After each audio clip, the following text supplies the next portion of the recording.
iphi contract endayisayina mna eshoyo ukuthi ingane yami mayihambe iyoshanyela ibise esikolweni.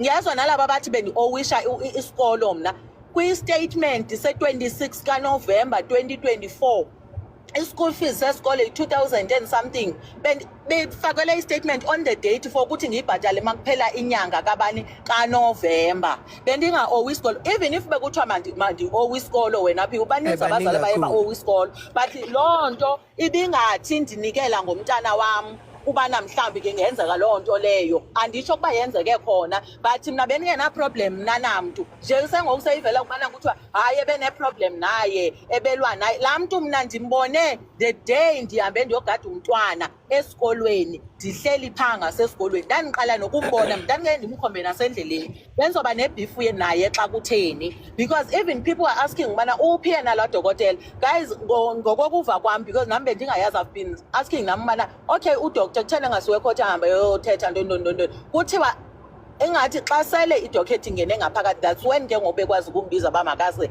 azochaza but ke asazi noba i-statement sakhe sathathwa okanye zange sithathwe asazi bathungu asazi. Phiwe ile nto endiyishoyo mntase noba ii-rumors zinga-circulators thina abantu bathetha abakuthandayo guys owam umntwana mna ndaphuma nomntwana endlini ndingakhange ndiyazi futhi Phiwe kudala saba-constipated as babantu besitsho wawukhe wavuleka wena uvuleka ubone phaa uvuleke ku-constipation wawukhe wavuleka there is no way Phiwe. There is no way kutheni kulose up until today bese kwadokotela. I know abantu have been asking ukuthi uphi andiveli ever since ureliswe lento. Okay umntwana njena ndisho ukuthi unenkinga sihamba odokotela nani because on Saturday no Friday ebe-examine omunye udokotela esasho kwayena ukuthi hayi mani isavela apha as per i-statement esasikhutshiwe la lento kala note ekhutshwe ngila kudokotela wokuqala esho ukuthi there is a tier at 12 and 6 o'clock NLTA kwi-anal ne that shows into yobani ingane yadabuka from 6 to 12 uyamazi ku-6 to 12 esikhathini kwi-clock ne so udokotela uthi isabonakala lento and even ne-NS nayo noba ibuyele but ayikabikho 100% sidila nezo zinto Phiwe and then there is people ke ngokubona bazomake up izitori zabo they've got every right wena Phiwe thina sina problem as the family but as long as mna ndingazule ntuka as long as mna ndingazujika Phiwe ndithi ndifuna ijustice for umntana wami and I promised myself that I will fight for my child until I sweat blood andizujika loo nto leyo Phiwe umntwana ngowami wazalwa ndim ndiyazi uba namzala kabuhlungu kangakanani mna ucwecwe so akho mntu ozozondixelela otherwise Phiwe hayi ndiyaxolisa mntase I know ukubana umoya wami ongaphakamanga that time that day sixoxa sonke but ngowami umntwana Phiwe sidila nomntana onetrauma yizolo ebelele nami akafuni nokuthi ufuna ukuthi nca kuthi uyambona kubana ziyabuya izinto ingane iyakhumbula bit by bit Phiwe but asizumrasha and now she's drafting a letter for us utshilo mama notata ndinibhalela ileta it's been a week ngoku besize kwadoctor besilapha eJoburg size kwadoctor for ye so yasho ukuthi no ndisadraft ileta ndibhizi leta ndizonika mama uthi eseflight no mama ndizonika ileta notata nizoyifunda I'm still busy with it ndimane ndiskipha iintsuku ndingabhali I'm like hayi mntanam take your time mhlawumbe kwayileleta iyosinceda wena Phiwe uyosiza makathathe ixesha lakho umntana asitshele because jonga Phiwe ngikhohlwe into enje enkulu nkosi yami because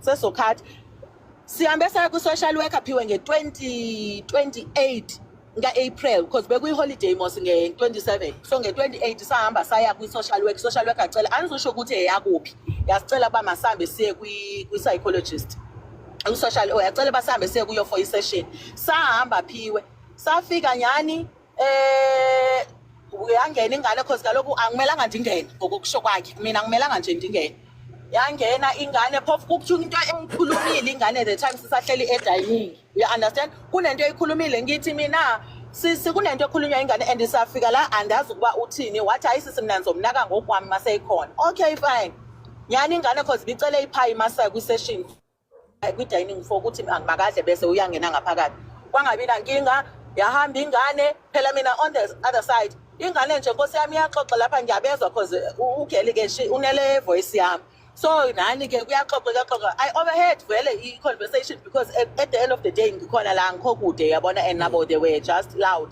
ungabi nankinga ndiphume ke because bengisefonini so andifuna ukuxoxela la edining ngiphume ngiye ngaphandle so ndihlala emotweni ayiphume emotweni because kuyashisa ndihlale phansi then sahleli phansi baphume guess what wena Phiwe you'll tell me if I'm wrong okanye ndinento kwenza like with okanye ndilwisa abantu interviewer phayana okay baphume nesebegqibile nokum-interview ngaphandle ngizotshelwa ngokuthi ufika usisi uthi ndimbuzile umntana kuba uthanda ngizoyikhuluma le because abantu bavele nabo bazitholela vele ukuthi okay there is stepfather there is what okay fine ndimbuzile umntana kuba biological father and notata wakhe lo ahlala naye wow biological emntaneni wami zange nathetha ngabiological enganeni and ingane iyayazi ukuthi vele unobaba ababili you understand uthi ke yena no ndifuna umntana ahlangane ingane ihlangane with biological father benze lento kabathi benze babe nebond but ngitshelile ukuthi unditshelile ingane ingitshelile ukuthi otata bakho bathanda bo bayi2 apha why lonto apha sizothetha ngalesithetha ngayo why wena uzoraise izinto I'm not saying uburongo but is this the right platform na sidila ngecase wena uzovusa izinto umntana nami uzomxelela ngamagama kabiological intoni biological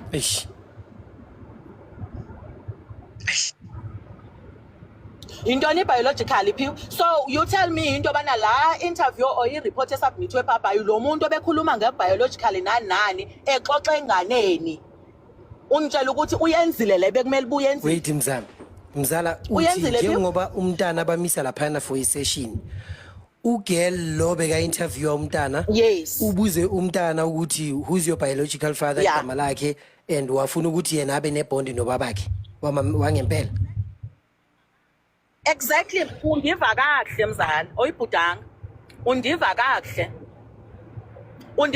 mzala uzothetha ngobiological apha ingane yasho kuba hayi mina ndiyazi biological mama intoni biological ndizoyi-explaina ndiyithini mina uthi ufuna ukwenza i-bond between abantwana umntana notata wakhe and I told her into bana jonga who said mhlawumbe aba bantu abazange bavisithelana okanye ababonana okanye akutheni yena uphuma kwi-context uhamba ngokuzothetha ezinye izinto asithethi ngaloo nto apha now Phiwe apho ndikhoyo Phiwe kulapho ukuthi if umntana beyo interviewer kuyothethwa ngeincident ne why umntana kuzo interviewer kuthethwe ngendaba yokubana ufune kwenziwe ufune ubond ube nebond notata wakho sizothetha ngalento apha Phiwe sizothetha ngalento Phiwe yenzekile apha and Phiwe ndingazange ndibe satisfied even nangeyokuqala isession nayo le kaNovember because xa ndihlangana nayo uthi yena umntwana akatsho ukuba udlwenguliwe umntwana akatsho ukuba utheni ubanjiwe akatsho ukuba ifakiwe uyaqala ukuyibona ingane wena so i-introducer ngokuba uthi wena hayi umntwana akatsho ukuba udlwenguliwe uyaze lapho ukudlwengula umntwana ukwaze lapho ukudlwengulwa qala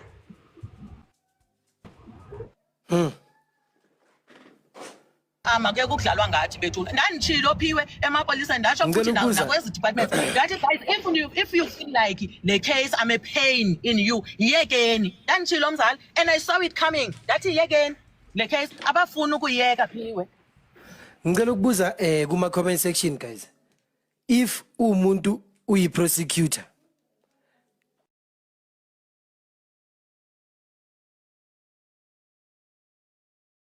do they have a right yokuthi babuze umntana nge-stepfather? Number 1.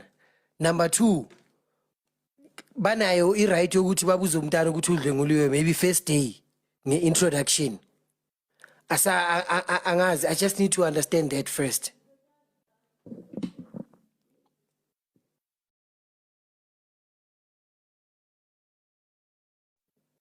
Are they allowed ukuthi banga? Okay, abantu bathi no qhubeka mzala ukuthi bengifuna ukunderstand ukuthi umuntu nomuntu yes thina besingena problem if she went as far even if abembuzile ne she went as far as wanting the number katata wakhe sithi hayi ngicela inamba katata wakhe ngizawuthetha naye ndithi makabe nebond nomntana ngumsebenzi wakhe even if ibingumsebenzi wakhe is this the right platform into bana makenza lonto okanye uzofuna la ifunayo uyayibona? Okay. And mzala, and kuyo yonke into mzala, one thing about me ke mzala, mna ndinguGideon. Ndihamba ngalo mandla endinawo naba bandisupportayo mzala. I want to make it clear because I know abantu bazoba nee-comments ezowenza ukuba mandehle umoya. Hayi mna mzala, I bounce back mntasi. Hayi na bounce shame. Every day mzala. Every day mzala, and I sleep like a baby knowing into yobana inyani yona ndimele mna.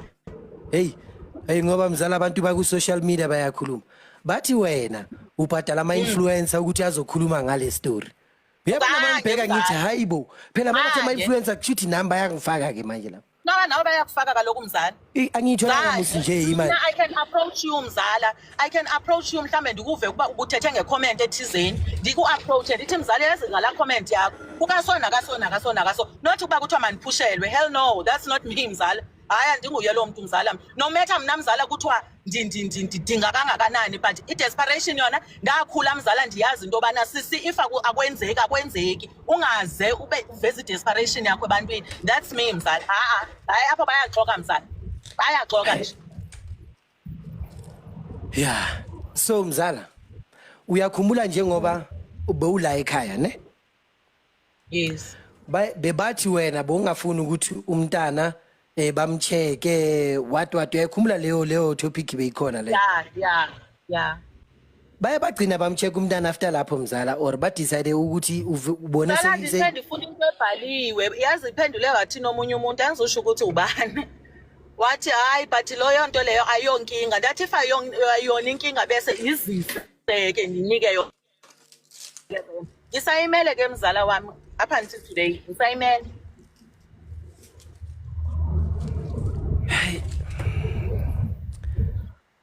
Yazi ne mzala andirun i-charity for ingane mina. Ayonzonikela khona ngengane. Angeke nditsho nowakho mzala noba kungathiwa nanku umntana wakho wena ukho. I will fight for your child mina mzala. Ngabantwana ngafuna umuntu ayolahlwa mzala, nothi ngabantwana kum. I love kids with my whole heart.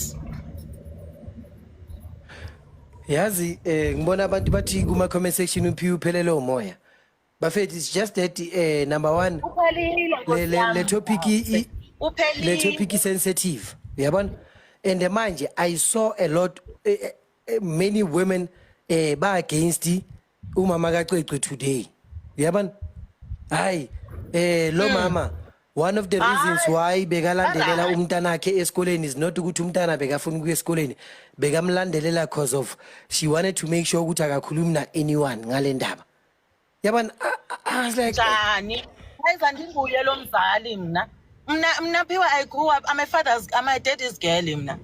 I'm a daddy's girl wena Phiwe ne. Mna nikhuliswa umuntu ostrong onibonisile ukuthi sinanga ama-challenge ama-channel and seclose namanje nobaba and ukhona umama uyaphila but I'm a daddy's girl but Phiwe ndangasoze ndilimit umntana. Same people abasho lokho are the very same people abathi wayomenzisa ntoni esikolweni umntana bekhe wathi akafuni. Ndizomane ndi-explaina now and again. Hayi Phiwe hayi mababone babathini mntasa hayi mababone mntaksi mna ndisamile njengeyami into. Mna Phiwe if udokotela wayengazange anikeze note asho ukuthi hey this is beyond my control, this is sexual assault, ngeba angikaxoxa nokuxoxa nawe maybe ke kuba nani manje ngingena ko life bakho mhlambe ngangikwazi kanjalo ngesingekho la sikhona manje Phiwe. Mntase. So at the moment the way case ime ngakhona until lawyer yakho izi respond kuwe back i-case kushuthi bathi bayivalile. Andiyazi kaloku leyo mna Phiwe. Mna ndiyazi i-docket kwi-senior prosecutor until then kuze kusho ukuthi hayi i-senior prosecutor iphume ngelithi. Uyayibona thina siyazi thina loo nto Phiwe. I repeat andiyazi. Zange sho lo muntu thina. Yo yabona le case ne hayi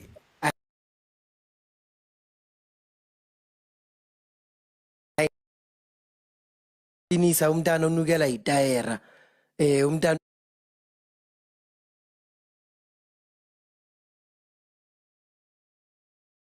indula. Okay, number 2 mhlamba usebenza no principal ukuthi uyo olethe umntana leshiya lo mntana ngapha asala yenza whatever yenzayo sharp. Number 3, transport driver ulande umntana late. Angithi sesikhuluma ngabantu abesilisa abahlangane nentuzana. Uyabona? Number 3, transport driver umthathile umntana uspenda close to an hour nabantwana endleleni. Number 4, I heard some people talking about, hey, we must check the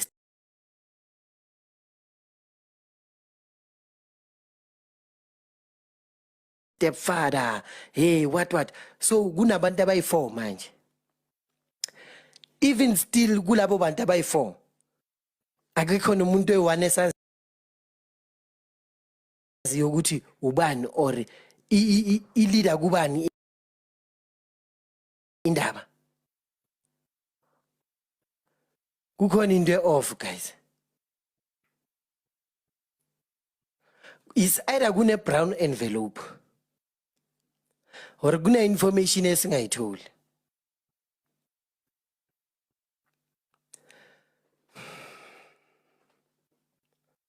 Sizokhatha mntase ngoku nesendiqalile igravel yeva. Okay. No mzala, wena ungayehla ngifuna ukuvula ama-comment section just nginikeza abantu 1 minute just to hear ama-views awabantu njengoba babukele manje lana. Then if you can uzongitshela ukuthi Pure and Back ngizokufaka futhi. Hello Mzansi, welcome to Mgosa Mzansi. If today is your first time visiting this channel, please do the right thing and click the subscribe button, and also don't forget to smash the like button. Stories are confused day by day. So there were rumors ukuthi uMakwaqweqwe was owing their school imali school fees, and uyakhuluma ukuthi akabe owi school fees yena, and uyasho futhi noma ngabe bekasowa school fees lokho bekungeke kuze kusho ukuthi kufuna athengise ngemntwana ke, if umntwana ke vele bamgraphile, so ayikho nje into alatu jika kuyena. Uyasho ukuthi she's not backing down, uthi uyolwazi afike ekugcineni she will sweat blood for umntwana ke, because umntwana wakhe nguye lawo vabuhlungu abokumthola lo mntwana. And she further said ukuthi uQweqwe batshele ukuthi there's a letter that she's writing, ubhala incwadi ukuthi utobanika yona. They are hoping ukuthi lapha kule ncwadi lebhala uQweqwe currently itobaniketa ama-clues, just ngoba bayasho ukuthi uQweqwe batshele ukuthi uyayibhala avaphumule le ncwadi, but bonke labantu they are now saying ukuthi we cannot wait ukuthi sife ukuze le ncwadi lebhala uQweqwe ithini. Now people are curious ekwatini ukuthi ubhala incwadi lethini na uQweqwe, as this letter gonna expose umuntu lomgraphile ayiqa sidobona khona. Please do comment what you think below down in the comment section. Don't forget to hit the notification bell. I will see you on the next one. I'm signing out. Goodbye.